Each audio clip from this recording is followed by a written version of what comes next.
What's up, man? It's 2Sneaky, man. And we back with another video, man. You feel me? We back with the live. We back with the live election, man. Let's get it, man. We gonna get straight into it because it's live, and yeah, we need this bit going right now.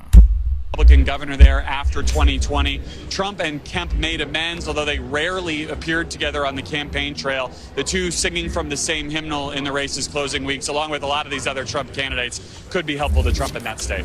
All right, Garrett, we have a call to make. This is North Carolina, the governor's race there. Josh Stein, the Democrat, takes the race there. He faced off against the Lieutenant Governor Mark Robinson, a very controversial candidate. And the polls had we talked about ticket splitting, where perhaps the vote for the presidency might be different than the vote down ballot. This perhaps will be an indication of that. Josh Stein, the winner of the governor's race in North Carolina. Just a brief word about this controversial Lieutenant Governor candidate. You both are jumping to tell me. Right now, Trump's in the lead, but they didn't even finish watching. Who wants to take it? Let me just say one We got 9 more hours to go here. One small thing, which is this, because Kristen will get into, I think, how controversial this Republican gubernatorial candidate was. That to me. But just remember, the ticket splitting piece, this is a state that has ticket split president, governor before. Yeah. That's it, right? So this, I think... They have a Democratic governor right now, That's Roy exactly Cooper. right. So if somebody's looking at this going, well, the Democratic governor won in North Carolina, doesn't that mean maybe that Vice President Harris is a lock? It does not. And just to throw that out there, this is a state that Republicans know how to check a Republican for president and a Democrat for governor. But this was a campaign on Mark Robinson's behalf. It was beset by problems. Beset by problems because he was determined that he posted some highly controversial comments on a... Hey, I ain't picking sides, but I think the nigga Trump gonna win. adult website, and so the backlash was massive. This result was expected. The question is, that was, by the way, one of the controversies. I'm giving you the biggest one. The question is, will he drag down support for former President Trump? We don't know the answer, but we do know that in 2020, President Biden was not able to win this state because there was, in part, it's believed, a controversial Democratic candidate for Senate. And that did sink his chances. Now, just to zoom out a little bit, the Democrat hasn't won the state of North Carolina since 2008, when Barack Obama did it. 4 years and he didn't do nothing. That's what people don't understand. He did 4 years, he didn't do nothing. She was the vice president with him for 4 years. She didn't do nothing.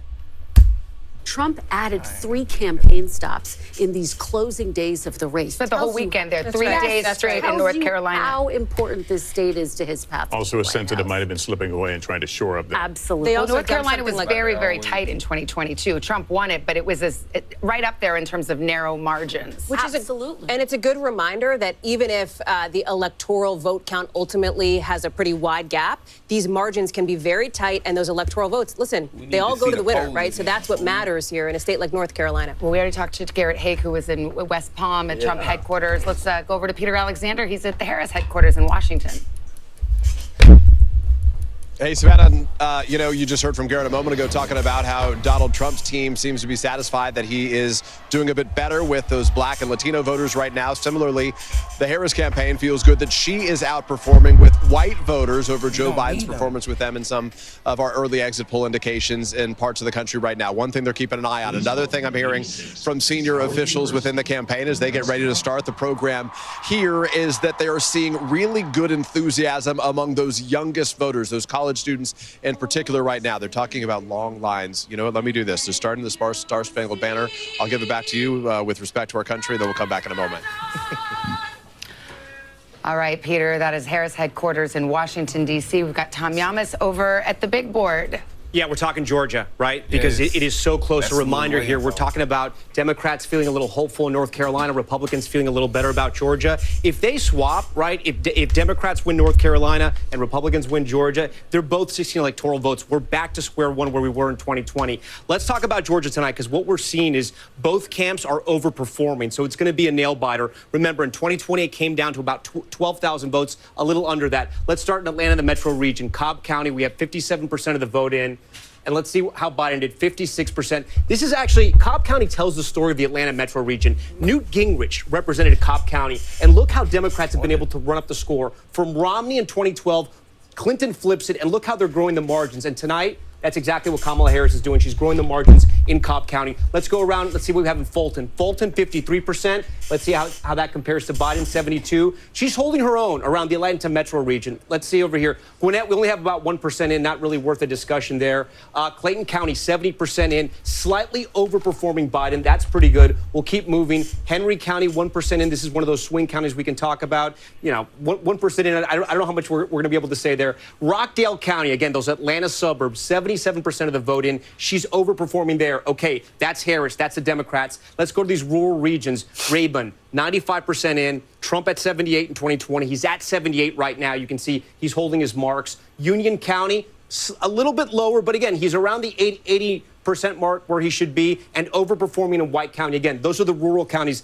Let's go to Georgia's Black Belt, where they have counties with lots of African-American voters. Here in Doherty, this is about 70% African-American here, slightly overperforming Biden. So again, guys, what I'm trying to say here is that right now, it's very similar to what we saw in 2020. Trump seems to be hitting his marks where he was in the rural counties. In those African-American counties and around the Atlanta region, Democrats are hitting those marks. It's going to be very close. It's one of the reasons why when we click on Georgia right here, it is literally just too close to call, guys. All right, Tom, we got a lot ahead here. We're going to take a break, and then another state closing its polls. Which candidate will it bring closer to those crucial 270 Electoral College votes? We will be right back.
We just need to know who wins, you feel me?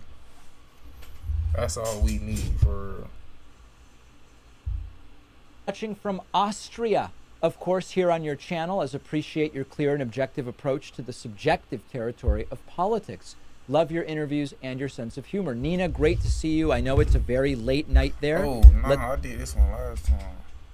I don't know what fool was going for.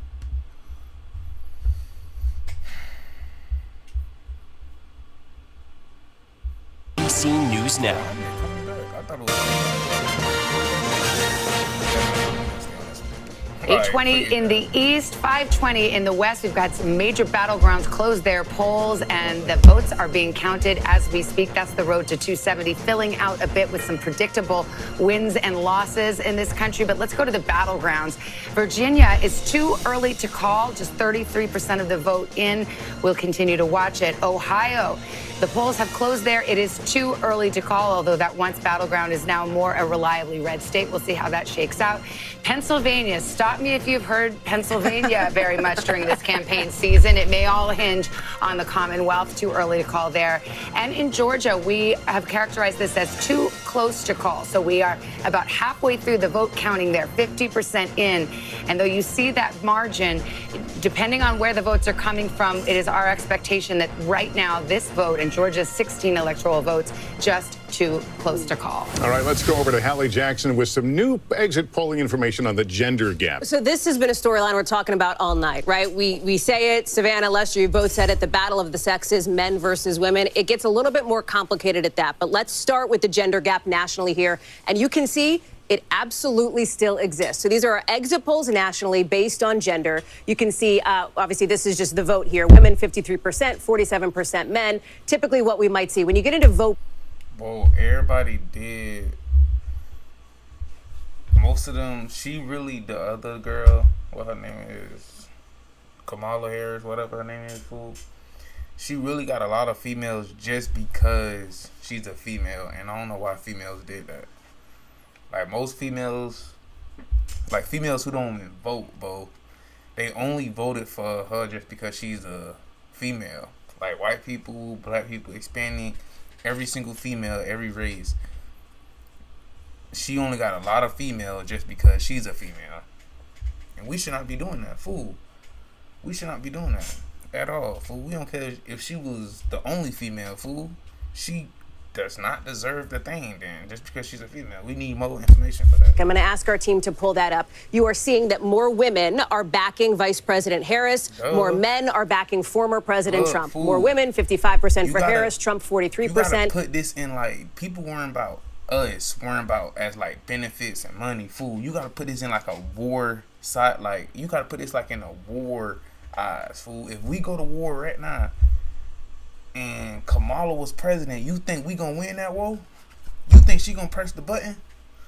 Fool, this girl ain't doing that jump, man. They ain't finna take her seriously. I don't like Trump either, but fool, they ain't finna take her seriously, bro. They finna play in our face. They already playing us like suckers with Biden. They finna play us like hoes with her. Go to men and you'll see it flips, right? That red slice of the pie gets a little bit bigger for Donald Trump when it comes to men nationally, and we'll pull that up so you can see it. The other piece of this, though, there's more to it, right? And when you get a little bit deeper in race and education, that is where this gets really key.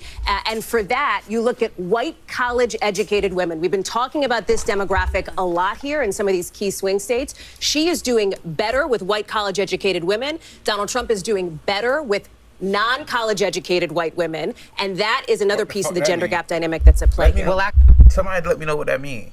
What college mean? College does not mean you got a college education. College does not mean you smart as hell. College does not mean, nigga, you went to college and that mean you smarter than a person who did not go to college. College education, what that mean? Trump got people who got high school diplomas. That's enough. The free. Nigga, they got a college education, but nigga, he's still in debt. What are you talking about? We have a historic gender gap potentially, and we have a historic education gap potentially. And I want to bring in our panel. We've got Sarah Fagan, who is here. She was a veteran of the Bush White House, George W. Bush, the political director there, and Senator Claire McCaskill of the great state of Missouri that was once a swing state as well. You were a Democratic senator. Way back when. Way back when. So we've talked a lot about the gender gap, but I think the education gap is key here too. No, when you hear it's what not. Hallie says. Senator, what's your take? I think, Please let us know. you know, we have so many divides at this point. We have urban, rural. We have college educated, non-college educated. But the big one this election are women and men. Okay, and we got dropouts and we got niggas who got GEDs. We got dropouts and we got people who never even went to school before. What are you talking about? What does college education mean? We need to understand, what do a college education, that don't mean nothing. That don't mean, nigga, the richest motherfucker didn't even go to college. There is a difference between college educated women and non-college educated women. But the support for Harris is so big among college educated women. And the key in this election, I think, is are they going to drag their husbands, their sons, their uncles with them over to the Trump side? Because these are my peeps, right? Are those the shy Harris voters? College educated older women. Yes. I mean, you know, I live in that place. Is this the battle of the sexes? Or is that being over? You went to college and that ain't prove us nothing. You went to, that didn't, we don't care about that. See, now I'm reacting to the whole video now. At first, I was just here going live about it. Now we're reacting to it. Dump Jump made me react to it. Like, come on, we don't care you a college student. A dropout will do the same exact junk you doing. What is you talking about? A dropout will make the same money you doing. A dropout will have the same education you have. The same knowledge, everything you have. Come on now, college education don't mean nothing. Well, I do think that college-educated women are a critical, if not the critical voting bloc in this election. And, you know, Hallie, you pointed out that according to the exit polls, it's 53% of the electorate. On people who don't go in to college. 2020, it was 52. Now, 1 point doesn't seem like a lot, but, you know, if Kamala Harris drives up her results among women, in these close contests like Georgia and Pennsylvania, like that could be a deciding factor. You know, I can't believe we haven't actually talked about it yet tonight. Reproductive rights. This is the first presidential election post-Dobbs, the decision that overturned Roe versus Wade. We've seen the potency of that issue. Abortion rights measures have passed every time. He can't side with nothing. He can't give his own opinion if he wanted to. He gotta side with the girls. He can't give nothing. Whatever you say is wrong. Whatever he say out his mouth, it'll be wrong. Because he the only dude there. He don't care. We don't care. Been on the ballot since the Dobbs decision, but we haven't yet had a presidential election. Right. Do you think that issue still has its potency and is a weak spot for Republicans? I think it has its potency for sure. It definitely cuts both ways, meaning, you know, you see about 10% of the electorate on both sides of the issue for whom that is the most important issue. But there's no question among younger voters, especially younger women, that's an issue that is driving them out. And so the question is, you know, really, is that the main issue they're voting on, or is that one of many issues they're voting on? Yeah, and I think, frankly, when we look at this, if Kamala Harris wins the presidency, we're going to talk a lot about how the women got her there, but I don't think we should ignore the fact that college students are playing a big role today. The line... Yeah, she not winning. We don't care now. Fool, if she win, fool, this all I'm worried about. We ain't worrying about no college education. We ain't worrying about no taxes. We ain't worrying about no money. We ain't worrying about she trying to help people. She trying to tell people not put people in jail for marijuana, knowing she did. We ain't talking about none of that. We talking about war. If she gotta face Putin and the Chinese president face to face, they finna play her like a sucker, man. They finna play her like a sucker. We worrying about junk inside the United States, nigga. We got war and other things to talk about, nigga. She gonna get us killed.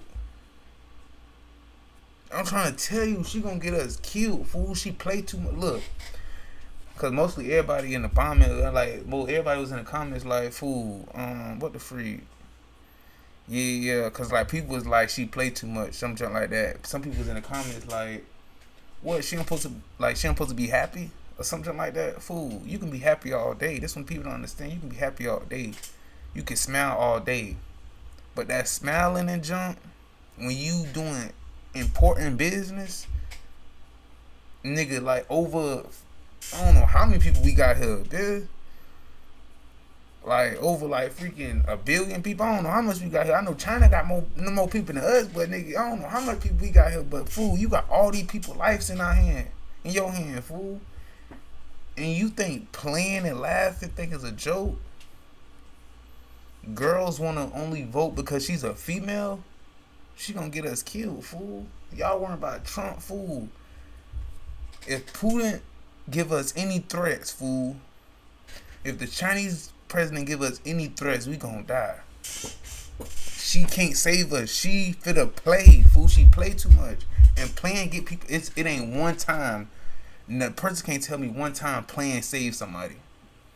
Inside a serious situation, a plan get you killed, fool.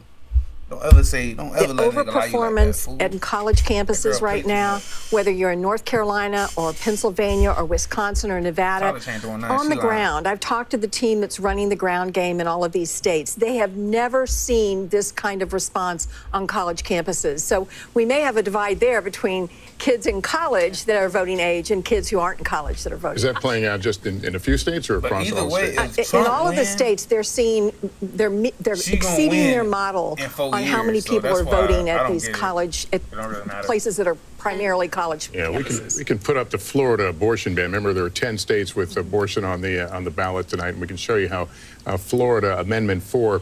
This, by the way, requires a 60% to reach the 60% level. So right now, not there yet. We're not making a call, but that's. It's been interesting to see these ballot measures. We have one in Florida. You mentioned abortion's on the ballot literally in 10 states, 2 of them battlegrounds, Nevada and Arizona. Some of the battlegrounds, Michigan, for example, had abortion on the ballot 2 years ago, lifted Democrats' prospects in Michigan.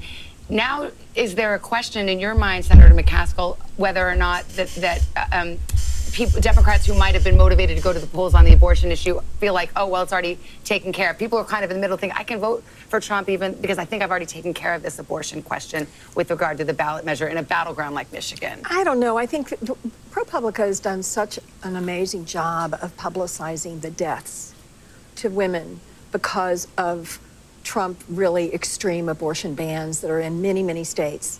And Texas isn't a battleground state, but there's a Senate race out there that I've got a half an eye on tonight. And I think when you have women dying who want to have the children, who are suffering a miscarriage and can't get the health care they need, that takes it to a different level. And I don't think... So that's Trump's fault? So that's Trump's fault, then? That is Trump's fault. What is she talking about? That is Trump's fault for doing food. Had very many of those stories out there in 2022, like we have in 2024. And I think the campaign has certainly emphasized those stories and the brave women telling them. And I also think... Stay brave?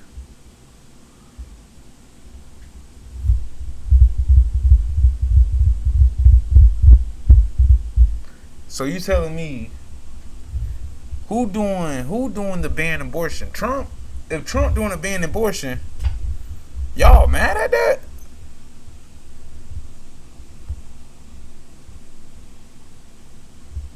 They mad at banning abortion? Oh, the females on the little junk. Oh, we can do our own. We can do whatever we want to do with our body, huh? Okay. So you do the abortion yourself. You say you can do whatever to your body. You do the abortion. You don't go to the hospital for that. Do the abortion yourself. You don't go to the hospital for that. None of that. It's your body, right? You do the abortion. What are you talking about, ho? That this is an issue that Republicans have struggled to find their footing on. Sarah and I have talked quite a bit. Let me pick up that thought in a moment. We have an election alert now. This is a poll closing here at the 8:30 hour in the east. Arkansas will be closing here momentarily. We'll perhaps get a characterization. That's the only one at 8:30 we're going to see. And here's the projection. NBC News can project that Donald Trump will win in the state of Arkansas when all the votes are counted. 6 electoral votes. Here's where we are on the map to 270. That leaves Donald Trump with 99 electoral votes. 27 for Harris. Again, the goal, 270. All right, let's go to the battlegrounds. Georgia's race for president too close to call at this hour. 53% of the vote in, just too close to make a prediction there. Pennsylvania, too early to call. They're just getting started in the Commonwealth of Pennsylvania. And North Carolina, also too early to call. We do have more vote there, but we're just not in a position yet. That's why I don't do politics or none of that. Like, the breakup is confusing. Look. His whole number 99, her whole number like 27. But breaking it down, she is higher than him. Like, that's why I don't do politics, fool. Well, I probably got to add up the numbers, fool. But look, though, his numbers are higher than hers. But we don't care about none of that, though. We don't care about none of that, though. Those races. However, Tom, as I go to you, these are some of the races. Georgia and North Carolina, these are fast counters. And we may be able to make a call by the middle of the night or in the early hours this morning, and that would be quite telling. Yeah, our decision desk guidance is that Georgia and North Carolina both improving the way they tabulate votes. We should have a projected winner some point tonight. Those will be the 2 first battlegrounds that we hope to project and we hope to call. People trying to put it. Look, I feel like the people who should not be voting, the people who doing it for race, and the people who doing it for gender, they should not be voting at all. Oh, just because she's a female, or just because she's black. We don't know she's black. That's a lie. We don't know that.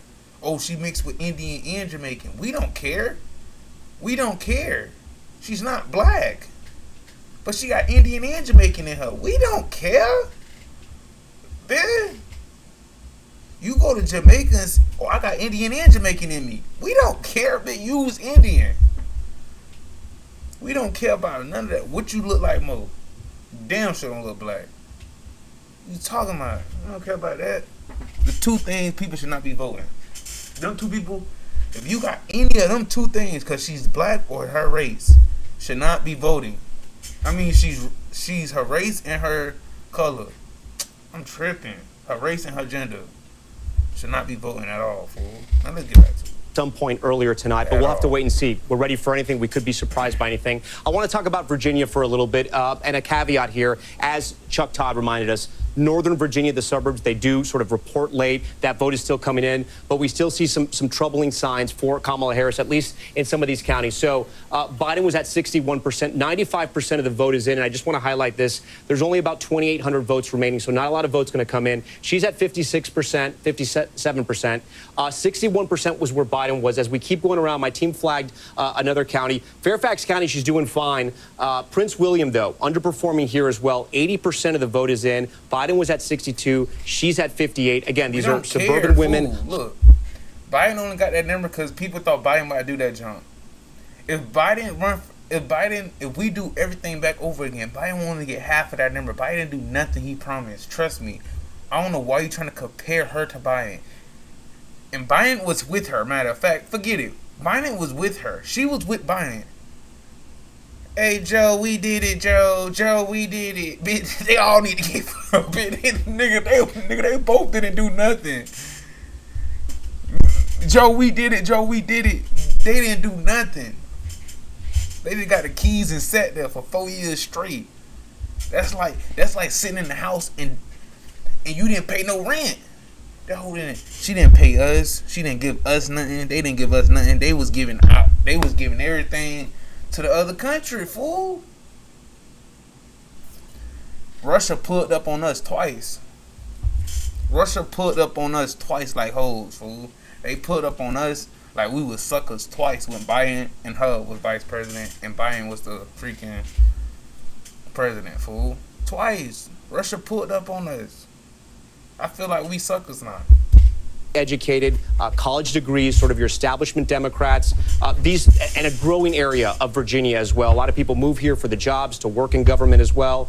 Again, it's still very early. We're still waiting for all the votes to be called in Virginia. An area we watch too is Chesterfield. This is just south of Richmond. African Americans who originally lived in Richmond moved out to places like Chesterfield and Henrico as well. It's one of those swing counties. Biden won in 2020. Trump won it in 2016. So we're keeping an eye on it. And you see, this is where Biden was in 2020. This is where Kamala Harris is tonight, 49.4. But there's only 35% of the vote in. So still a lot of vote to be counted there. So we're going to stay and watch that. As we move further west, we have some counties out here, rural counties. This is why 35%, and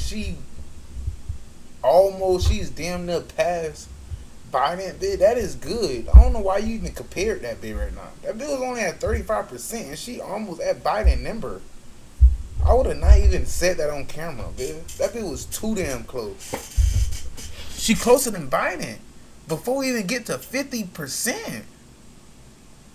Like, what is he talking about? I would have never even said that shit on camera. This is Trump country near West Virginia. You can see 94% in. He was at 80.4 in 2020. He's at 81.6. Again, how does he win states like Virginia? They're going to run up the votes in the suburban areas, the Democrats. He runs up the votes in the rural areas. So that's going to be good there for the Republicans if they want to hold those marks. Virginia Beach, this is another area we're going to be watching. Again, an area that sometimes tends to swing. Trump with 48% in 2016. Biden was able to flip it. 30% in. Again, still early, Biden, but Trump is ahead there. So we're watching Virginia, guys, and we'll see what happens. We're still waiting for some of the vote to come in here, but some signs that, maybe trouble Democrats, maybe they trouble Republicans as well. We're going to have to wait. Is this poll not going fast enough? This bitch still at 27 poll. Nigga, Trump is at 105. We gonna say that Trump. We gonna say the poll ain't moving fast enough. I don't think her number moving, fool. Back to you guys. All right, we shall wait. We do have a key projection right now. The state of Delaware, the home state of the sitting president, Joe Biden, will go for Kamala Harris as expected. Here's how the vote shook out. Just 48% in, but this is an easy projection with the margins as they are expected to be. So here's where we fill out our map at 8:30 on the East Coast. Delaware being added to the tally for Kamala Harris. Donald Trump leading as some of these big states in the South, which are expected to go his way, are starting to report in. Speaking of the South, we've got NBC News correspondent Allison Barber. She's in the key county of Gwinnett County, Georgia. First vote starting to come in there. And what are you hearing? We've got both campaigns really laser focused on this area. Yeah, they care a lot about this county, Savannah. And let me just show you, because we've just started to see precinct captains coming in with their memory cards, with the votes that happened in person on Election Day. You see this line that goes out the door around. What you're looking at are all of the precinct captains from Gwinnett County. Ultimately, what they're doing is they're coming in here. They have with them little bags that are secured with the official election seal on the top of the envelope and memory cards, and at least 2 from each precinct that have the total of votes for today. So they come in here, they check in with these folks, and then they ultimately take their memory cards to the different election workers that are sitting around here, and they open up, they look at those envelopes, make sure they're sealed properly, make sure it has everything necessary by Georgia law inside of it, and then they send them back into this room here, where we start to see those votes processed and then sent out to the public.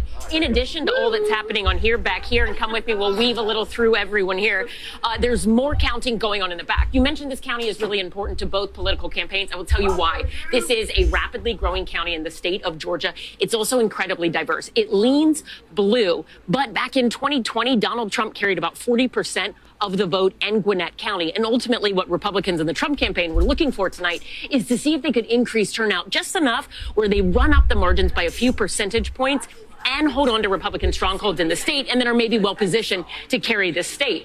Democrats, the Harris campaign, they were also hoping to up their turnout here so they could create that blue wall Tom has been talking so much about in Metro Atlanta. And a lot of it has been happening in here tonight. Keep coming a little this way, because one of the most significant aspects of tonight that we've watched in here are the early votes, early in-person voting numbers in this county. Over 50% of active voters in Gwinnett County alone voted early. That's either by mail-in ballots or early in person. Back over here, you see all these things. I've been describing them today almost as like trash cans, but what's inside of them? All of the in-person early votes, about 300,000 of them. There was a team of election workers here who had been sequestered since 9 a.m., prepping all of these so they could process and get the early numbers out quickly. Every election official and the supervisor of Gwinnett County elections has told us they've been on track to hit all of their markers to have results in on the earlier side, and they're still working over. Hey, Trump win, these Trump supporters for the act a fool. Trump lose, they for the act a fool. That happened every time. It's only Trump supporters. It's nobody else. I've never seen nobody else supporters do that. Only Trump supporters, bro. Trump supporters don't play that, man. Trump lose is up in here. Trump win is still up, but it's just up a different way. Just know it's up, fool. Just know if Trump lose, it's up in this hole. Everybody gets smoked. Everybody, it's up for everybody. I'm telling you, Trump supporters, I don't know who raised them. Trump don't know none of his supporters, but all on riding for him, fool. It ain't one president ever. I didn't ever see their supporters do that. Nigga, Biden supporters probably sleep right now. Come on, not Kamala, whatever her name is. Her supporters probably in the strip club right now. Trump supporters probably mad right now if he lose. Happy right now if he win. I'm telling you. I'm trying to tell you, fool. We already know who everybody got. Out of everybody who freaking Kamala brung on stage for her freaking election, for her freaking little speech or whatever. Yeah, bro. She only got strippers. Shit. All her employees.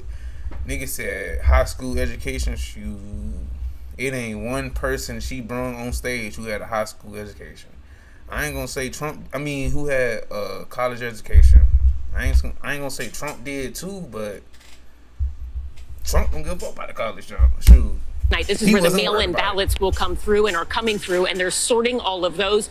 Ultimately, we're going to see more ballots coming from the individual precincts from Election Day to the other side here, where they'll count and go through all of that. The big question here is going to be, what does turnout look like? Did for the Republicans and Trump, did they nudge up what they did in 2020 a little better this year, enough to possibly chip away at Harris's margins and then maybe take the state along with keeping Republican strongholds? And for Harris and Democrats, were they able to reach out to people they described as likely Harris voters who were hard to reach, people who would probably vote Democrat but maybe hadn't voted in past elections? The local county Democrats, they told us they spent a lot of time trying to reach those voters, canvassing, directly targeting ads to them, and sending a lot of mailers in more than a dozen languages to try to get them out. So far, we're told, and you can just see the scale of everything here, the supervisor for Gwinnett County elections, he told us that they are on target right now to surpass voter turnout compared to 2020 by 6:30 today. They had 70% voter turnout roughly in this county. That's exactly what they had back in 2020. So they think they are going to have more turnout in this county. And for both Republicans and Democrats, that's exactly what they were hoping to see. But the big question is, how do those votes fall? And remember, 2020, we saw in the midterms a lot of split ticket voters, Republicans who voted for Republican Governor Brian Kemp, despite Trump saying, hey, that's not somebody I support, and him coming out against him in the midterms, and then voting for the Democratic Senator Raphael Warnock. The question tonight in this county is, could that happen again? And the numbers, at least in terms of the totality, are inching up past what both campaigns were hoping to see tonight. Savannah? All right, Ellison, thank you. Gwinnett County's late rallies by Donald Trump there in that county and neighboring Cobb County. And you got to hand it to the election workers. They're so focused. That's what I was thinking as I was watching that. She walks right by and they don't even look up. They don't even look up. They're counting the votes. It makes you feel good about democracy at work. These are the heroes of the night. Yes, absolutely. There's also a storyline in Georgia about election workers, of course, right? And the threats that election workers have faced in so many of these battleground states. And you look at Georgia, that is the home, of course, of Ruby Freeman and Shay Moss, who were two elections workers who came under fire, faced death threats, faced severe hardship in their lives because of those election fraud lies from former President Trump. So these election workers, man, are they doing a civic duty for everybody? My favorite part of voting is when I walk in and see the smiley faces. They've got this great task in front of them, and it's true. Hug an election worker if they consent. And it's part of the story of tonight, though, and tomorrow morning, because they've brought on more election workers in all of these states to make sure that they can count more quickly. I do think Ellison's report was fascinating. Gwinnett County, it went for Clinton by 6 points, for Biden by 18 points. So this is a county that Democrats have been increasingly eyeing, as have Republicans. Well, we talk about the gender gap as I go to Senator McCaskill and Sarah Fagan. I mean, I mentioned there were Trump rallies in Gwinnett County. One of them was the one where Tucker Carlson, the former Fox News host, talked about daddy's coming home and going to give a little girl a spanking, like, the sheriff's come into town, which is a message that, if you're trying to reach female voters, I don't know how the females on this panel feel about that, but that's where that happened. Not good. Don't feel good about that. Yeah. I think most women don't feel good about that. But, I come from a state that is very Trump heavy. So I certainly know that there are women out there that have bought what he's selling. I like to say I think there's about a third of the Trump voters that don't believe a word he says, but they really like the idea that their tax cut's going to stay in place, and they think their business interests are going to be better protected with less regulation. And then 2/3 of the Trump voters who believe every word he says and like it just fine. Sarah, I want to get your thought on something at work right now. And there was a bit of a mixed message in the campaign, the Donald Trump's campaign, about early voting. Yes, do it, don't do it. How do you think that is playing out tonight? Well, if you look at some of the early vote returns, certainly we saw higher numbers of Republicans voting early. It looks to me like a lot of those were election day voters previously who voted early. Okay, great for the Trump campaign. They banked votes. They can focus on those who haven't voted. So to me, what I'm going to be looking for is his share of the early vote higher than it was in 2020? Democrats dominated the early vote totals in 2020. And, Donald Trump in most of these states was doing 35, not even higher than 40% in any of those states, these target states we've been talking about all night. So does he do 42, 43, 44%? I mean, in 2020, we were in the midst of a pandemic. Donald Trump was actively telling people not to vote early or not vote by mail, saying he was suspicious of it. To Lester's point, he changed that tune. Now they're actively encouraging Republican voters to go in and early vote, and Republican voters seem to have answered that call. That's right. It was a huge strategic blunder in 2020 to have done that, particularly in a close race. Had he not done that, perhaps he would have won. So I think he learned that lesson. And also, if you just look at the trends in early voting and the trends in absentee by states, it's a prudent thing to do. To be clear, the Republican apparatus absolutely made a big push this cycle to get voters out to vote early. Donald Trump himself was all over the map on that. You see it at his rallies. He talks about at one rally, he would say, go out and do it. At another rally, he would cast doubt on the validity of ballots that were put in through the mail, et cetera. Some of that likely seeped down to some of his voters in some of these key battleground states, as we heard from talking to voters in some of these battlegrounds. Remember that this is a former president who, over the summer, you look at, let's say, 20 rallies. At 5 of them, he cast doubt on the results of the election, even before votes were counted. That ramped up in just the last month. At 14 of 20 rallies, he did the same thing. So he has not been super consistent on this. Let's go to Tom Yamas right now. Tom, as we speak, North Carolina, Georgia, and Pennsylvania are counting votes right now. Yeah, and we're getting ready for poll closings in places like Nebraska, and Nebraska could be the key to it all. And I know what you're saying, Nebraska? Yes. So when you look at our beautiful map here, you see the maps, the states that are red, the states that are blue, and our battlegrounds here that aren't colored in. And then Nebraska and Maine, they have this kind of Where's Waldo effect. When we hit it, here's why. Nebraska and Maine, they both give out their electors a little differently, their electoral votes. If you win the popular vote, you get 2 in Nebraska, and then they give them by congressional district as well. Trump is going to win 2 of the congressional districts, most likely, in the popular vote. But Congressional District 2, CD2 in Nebraska, is a battleground district. And the entire election, I say, could come down to this. Let me explain why. So let's take you to Nebraska and show you where CD2 is. It's essentially the city of Omaha, right? I'm going to draw it for you and then show you the congressional district. It's the city of Omaha, a little bit of Saunders, and then a little bit of Sarpy as well. I should say all of Saunders as well. That's essentially the way it looks, right? I'm going to give you the congressional map so we can cut it out a little more. So this right here, that's Congressional District 2. It's a swing district, as I said. 2016, Trump wins by 6,000 votes. In 2020, Biden wins by 20,000 votes. So why is it important? Because if we come down to that scenario where it's 269, Savannah, I gamed that out. It's going to come down to Nebraska, too. So every vote does matter. It matters so much that we spoke to people in Omaha, asking them about what this campaign was like. They say they've never seen anything like it. They've been inundated with ads saying on the television, on the radio, people calling them, unlike anything they've ever seen before. Again, it likely won't come down to Nebraska, too, but it might, and that's why every vote matters. Again, Omaha, the biggest area of Nebraska, fastest growing area, and tonight we'll be watching it. Tom, you promised me you would not raise the specter of the 269 to 269. It could happen. We're ready for it. It could happen. The Constitution has provisions for it, but can we just all agree? Let's hope we don't get there. Is that Chuck Todd's music? Is that Chuck Todd's head exploding? Yes, perhaps it is. But it's interesting to see these are such contested races, and it's actually nice to see. I think we've divided our country so much into red and blue. It's nice to see that once you get on a county by county level, all of these states they're not monolithic. There's more to it, and we're the only country who divide ourselves by colors. Yeah. Everybody else perfectly fine. We the only nigga slipping right now, worrying about who's finna be the next president. Yeah. Everybody else is not doing this right now. We slipping. Yeah. Do live right next to each other, and Nebraska too is a very good example of that. Somebody can slide right now. But I would say you're right. We live right next to each other. But the folks that live in Omaha, I guarantee you, some of the folks that live out in a very sparsely populated rural county don't relate to some of the same issues that the people in Omaha think are important. It's much more of an urban area. What is important? There's also a hot Senate race there right now where the Republican was expected, you would think, would just cruise to re-election there, but there's an independent candidate, Dan Osborne, who's really giving a run for her money for Deb Fischer. Yeah, and I will say that one of the things about the urban-rural issue is when you think about the ground game, I don't think we talk about this enough. The ground game for the Republican Party is much harder. Going door to door in rural communities is a much different operation than going door to door in a densely populated area. It's not as efficient. It's more difficult. Frankly, a lot of folks out in the rural area don't want strangers knocking on their door.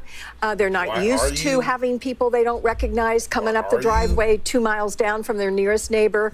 So it is harder for the Republican Party to do the ground game, the GOTV, as we talked about earlier. It's not hard. Do what everybody else do. Send ads and stuff. Nobody told you to pull up at somebody's house door knocking on the door. Who you voting for? I'm just trying to know, are you voting? Like, no, don't knock on our door doing that. We don't want to hear none of that. We don't want to hear, nigga, you could have sent us an ad. That's what they usually do. A TV commercial every time. Every ad would have been about an election. You could have did that. Trying to save money, go door to door. But you got to catch the elders. The elders watch. The elders is on newspapers. You can do newspaper. They still read newspapers. Elders watch TV. Like the news. You can put it on the news. Either way, it could have been something with electronic. Instead of you knocking on somebody's door. It ain't nobody in their house just sitting in their house dark. Unless their lights off. Other than that, nobody doing that. So, yeah, the TV could have worked. They played. Don't be knocking on people, though. That's not. The hardest part is people. No, it's not. It don't do it. Who you think y'all is? Jehovah's Witness? Y'all not, like, who y'all think knocking on somebody's door just to vote is crazy? Who y'all, like, y'all think y'all Jehovah's Witness for that? No, we're not knocking, no. Than it is for the Republican Party. But it'll be interesting to see how this independent does in Nebraska. He says he's going to be independent. He won't caucus with either party. He won't vote for either leader. He says his job would be to try to bring the two parties together. It's probably a winning message right now. I just don't know if Nebraska's pretty red. All right, well, the drama is continuing to build. 3 big battlegrounds closing at the top of the next hour. Don't go away. We'll be right back as we count down the road to 270.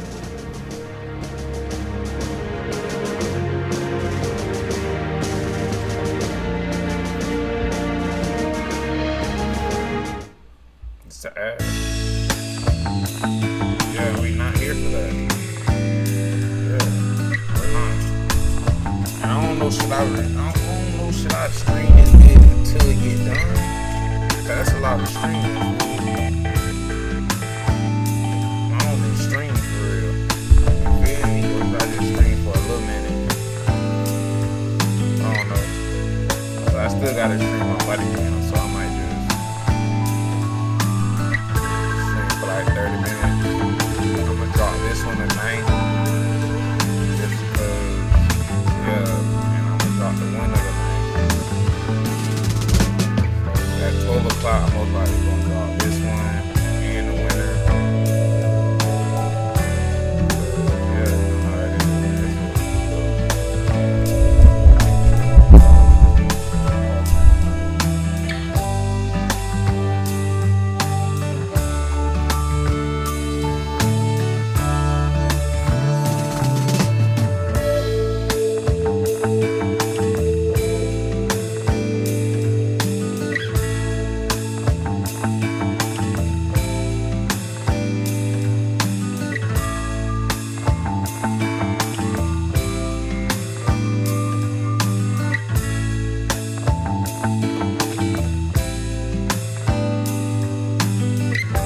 Closer to the Gaza border. A story of resilience and hope. Please take care of yourself and each other.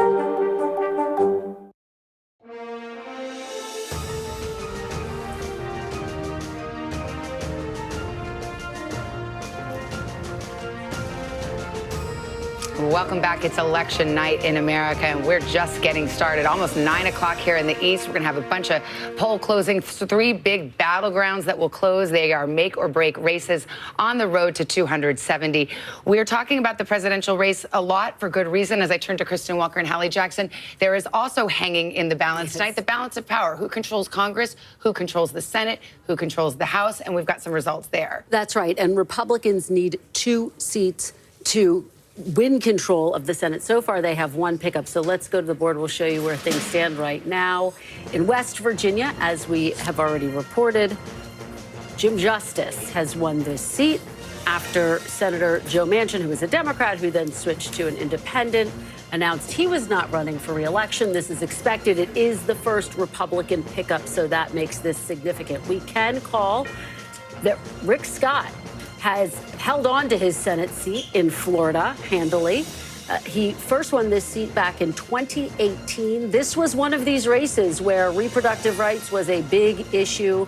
Former Congresswoman Debbie Mucarsel-Powell trying to make that the big focus of the race, but it was not enough to get her over the finish line. We're watching this very closely, the Senate race in Ohio. Too early to call Senator Sherrod Brown looking for a fourth term against former car dealer, Trump-backed businessman Bernie Moreno. So we'll watch that closely. Pennsylvania, another big battleground.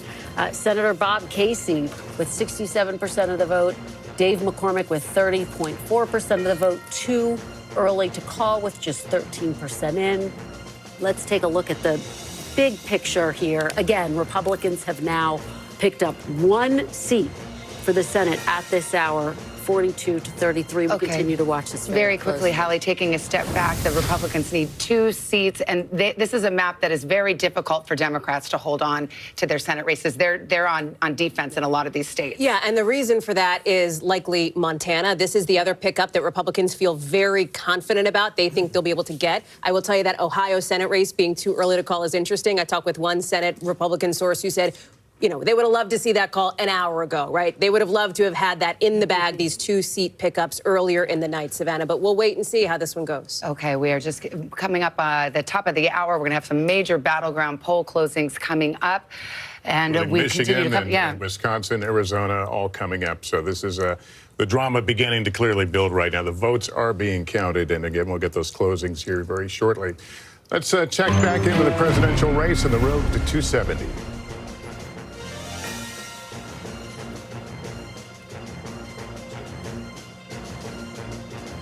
All right, it is 8:51 in the East, and here is where we stand right now on the road to 270. And it has been a night of big surprises so far, with more to come. We're now just minutes away from additional closings. Yeah, we are, and we see that map starting to fill out, so we will watch for those next poll closings. It's in all corners of the country now, almost at 9 o'clock in the East Coast, and they're some of the biggest states to close yet. At the top of the hour, a major round of poll closings with the most battleground states of the entire night. 15 states and 163 electoral college votes up for grabs, including 3 critical swing states. Will Vice President Kamala Harris hold on to the blue wall that cuts through Wisconsin? Good evening, Wisconsin! And Michigan. Michigan, we are not going back! Or will former President Trump break through like he did in 2016? We are going to win Wisconsin. Plus, the first Western battleground, Arizona, moments away from closing. A very big hello, Arizona. We love you, Arizona. Arizona, we need to fight this battle on every front. We are standing by for our first vote count in from these make-or-break states as our decision desk gets ready to make new calls on the road to 270. Many votes to be counted, battlegrounds all coming in. Michigan has 15 electoral votes up for grabs, a key state. And Jesse Kirsch in Detroit for us today. Jesse, the polls are just about to close, moments away. What do you expect? What are you hearing?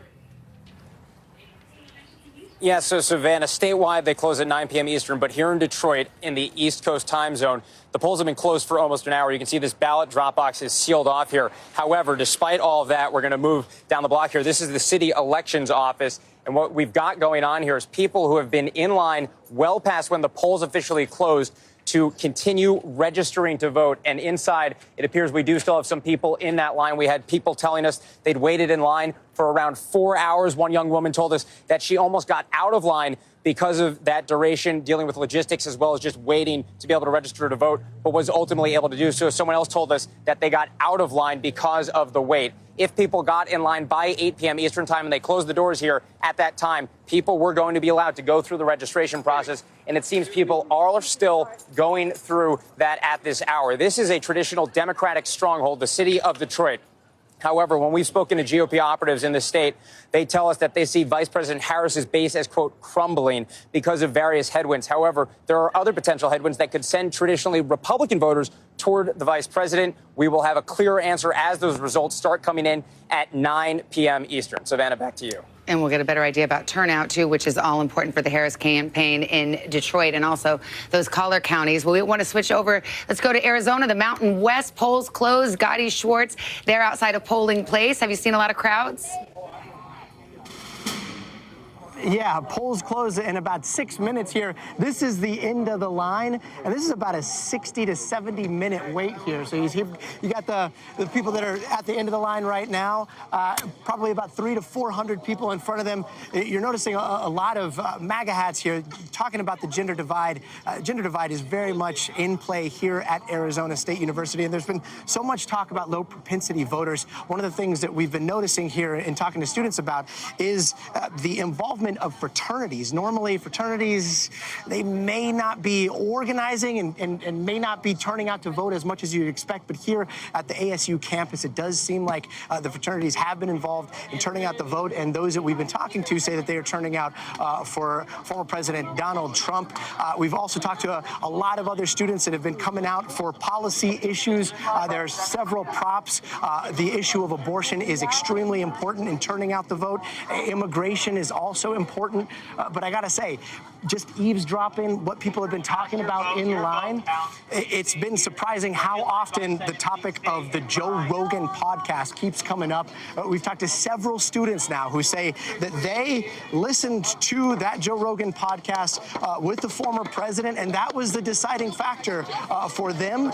And they've also said that if the Kamala Harris, the vice president of the United States, would have appeared on that podcast, they may have had their vote skewed. It's really interesting because, you know, some people are talking about policy. Others are talking more about kind of like vibes. Well, I like the vibe of Trump, or I like the vibe of Kamala Harris, but it's not so policy specific. But that's just some of what we've seen. We're almost to the end of the line. We just wrap around this corner. But again, right now we're in Maricopa County. This is a county with 2 point something million voters.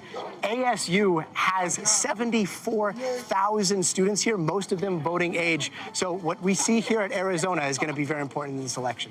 Back to you guys. All right, Gotti, thank you so much. Abortion on the ballot in Arizona, also Florida. Lester, I know you got a key call here. Yeah, we do have a call here in the state of Florida that abortion, that would restore the constitutional right to an abortion there, but had a 60% threshold.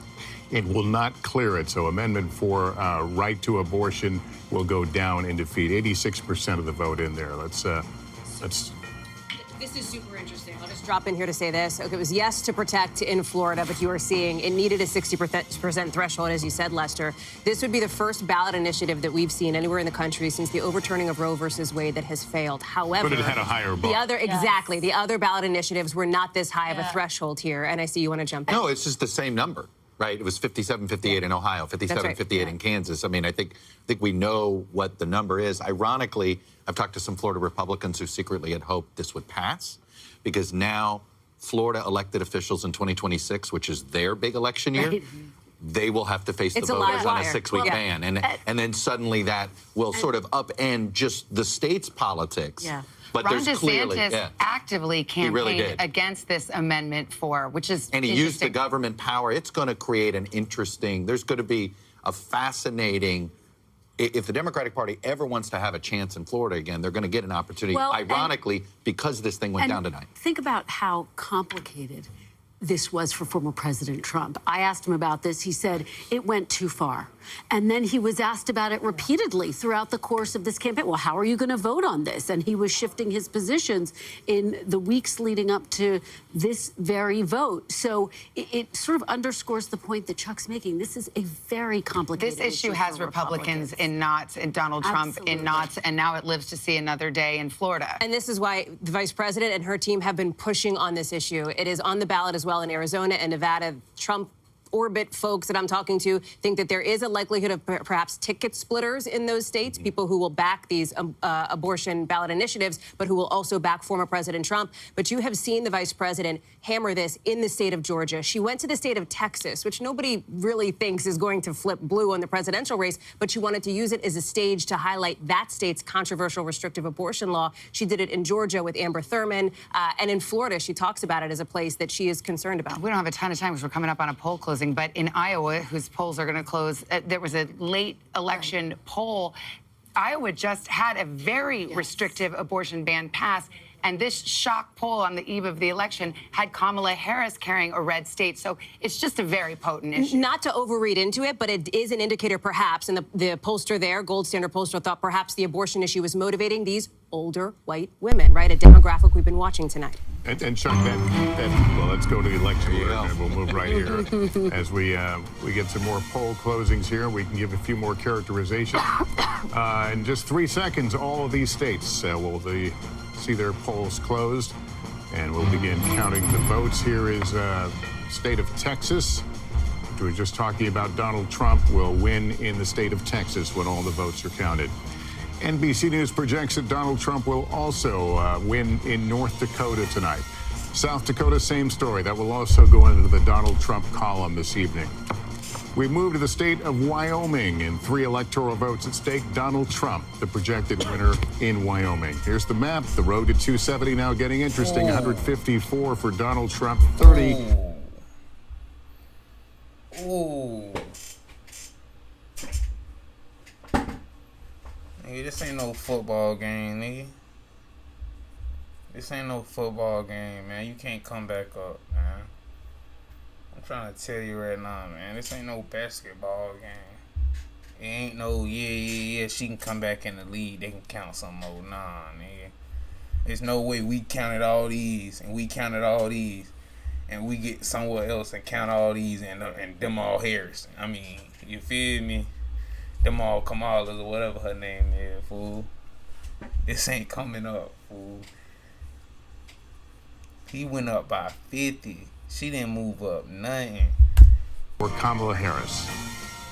All right, let's go to the uncalled races just from those 9 o'clock poll closings, including New York, Colorado, Minnesota. So we still await results there. But let's go to Michigan. That's the biggie at this hour. Polls closing in Michigan, and it is, wait for it, too early to call. We will be waiting for it perhaps into the wee hours tonight. Arizona also too early to call. 7 o'clock in the Mountain West, 9 o'clock on the East Coast. Polls just closed there. Let's go to Wisconsin, the other of the blue wall states, along with Michigan and Pennsylvania, too early to call. And speaking of Pennsylvania, too early to call. Starting to see more vote come in, but we could be waiting a bit for that. And same with North Carolina. They're counting more quickly, but it's still too early for us to make a projection. And in Georgia, it's not too early. It's just too close. We are starting to see the vote come in. We've got 66% counted right now. And yet, despite the margin that you see there, we project not only what the margin is right now, but where we expect the vote to come in, whether it's coming from a Republican stronghold or a Democratic stronghold. So when you see that disparity and then you see us say it's too close to call, there's a method to that madness, Tom, and you've got Georgia up there. And I'm going to explain the method to the madness, right? The difference right now, 220,000 votes. Trump on top with 66% of the vote in. But Republicans, it can't even get close to celebrating just yet. These sort of UFO objects we have circling Georgia right now, this is the remaining vote. And the bigger that bubble, that means the more vote that is out. And the more vote that is out right now is in the Atlanta metro region. Remember, I told you guys earlier that about 50% of the vote is going to come from this area right here. The election is essentially won or lost in the Atlanta metro region because the margins are so close. Every vote matters, but because the margins are so close, Trump runs up that rural vote. The Democrats run up the urban vote. They run up the suburban counties around Atlanta as well. Let's take a look. Let's see how Atlanta and the surrounding counties are looking, the ring counties. Cobb County, 77% of the vote is in.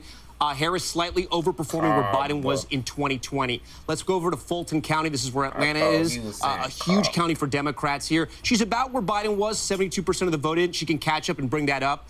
Gwinnett County, again, these are the counties that Clinton flipped in 2016, and they just got bluer and bluer. And you can see what's happening here. 16% of the vote is in, but she's at 60. Biden was at 58. Let's keep going around here. Douglas County, 84% in.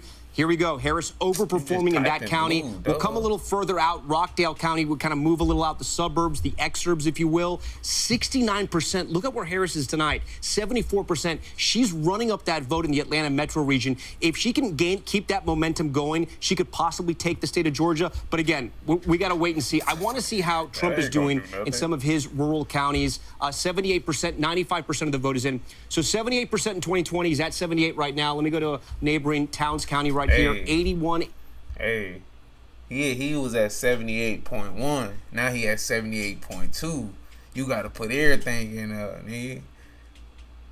That point means something, unless that point is 0. That point means something. I don't know what you're talking about. 78 and 78. Them the same number. That was 78.2. That was 78.1. Or 3, whatever. You need to, you feel me? And then in Union, 8180. He seems to be hitting his marks too. I want to hit some sort of swing counties, if you will. Dooley is one of these. Trump won it in 2016, but if we go back, Obama had it in 2012. Tonight, Trump is up. He's building on his margins from 2020. That's a good sign for him. Let me see if Peach County is in. Peach County is another one that no vote is in. This is one of those swing counties, not a whole lot of voters, but But yeah, man, we gonna hit back with this one when they get a little bit closer, man. You feel me? And I'm most likely gonna drop this one on 2Sneaky. Make sure y'all boys get at it, man. And I'll be back with a body count right after this one. Then after I get done with the body count, we can finish this. You feel me? Finish the little election, fool. Let's get it. Make sure you like, comment, and subscribe on the video, man. At Mr. 2Sneaky and at 2Sneaky. Let's get it, man. And we out with it.